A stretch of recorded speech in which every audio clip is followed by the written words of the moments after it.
আসসালামু আলাইকুম everyone, Tania paint and blog চ্যানেলে আপনাদেরকে অনেক অনেক শুভেচ্ছা ও স্বাগতম। নতুন একটা ভিডিও নিয়ে চলে আসলাম। আজকে দেখাবো কলির ডিজাইন। প্রথমে আমি ঘর নিয়েছি একটা, দ্বিতীয় নম্বর ঘর গ্যাপ দিয়ে 3 নম্বর ঘরে একটা ঘর নিলাম, অর্থাৎ প্রথম লাইনে গ্যাপ ঘর সহ ঘর নিব 3টা। এরপর ডান দিক থেকে লেবেল সমান রেখে পরপর 2টা ঘর করব।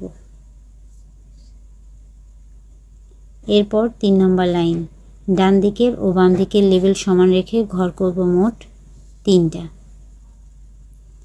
যারা আমার চ্যানেলটি এখনও সাবস্ক্রাইব করেনি অবশ্যই লাল সাবস্ক্রাইব বাটনটি ক্লিক করবেন এবং পাশে থাকা বেল আইকনটি ক্লিক করে অল করে দিবেন।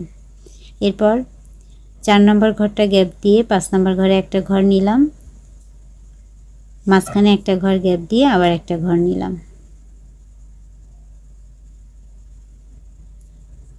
এরপর বাম দিক থেকে লেবেল সমান রেখে পরপর 2টা ঘর করব।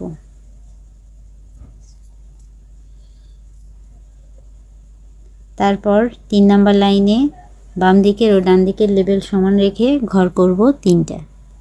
এরপর সবুজ কালারের সুতো নিব। সবুজ কালারের সুতো নিয়ে লাস্ট লাইনের ঠিক কর্নার থেকে একটা ঘর সবুজ কালারের সুতো দিয়ে বাড়িয়ে নিব।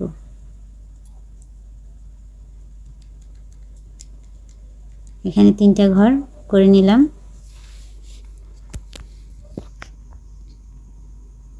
এরপর লাস্ট লাইনে চলে গেলাম। লাস্ট লাইনে গিয়ে একটা ঘর অর্থাৎ বাম দিক থেকে একটা ঘর বাড়িয়ে পরপর একই লাইনে 3টা ঘর করে নিব।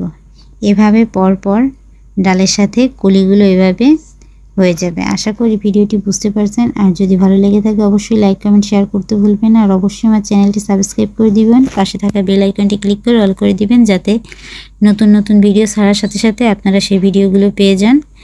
আজকে এই পর্যন্তই। নতুন আরেকটা ভিডিও নিয়ে সামনের দিন উপস্থিত হয়ে যাব। সেই পর্যন্ত আমার চ্যানেলের সাথেই থাকুন। ধন্যবাদ।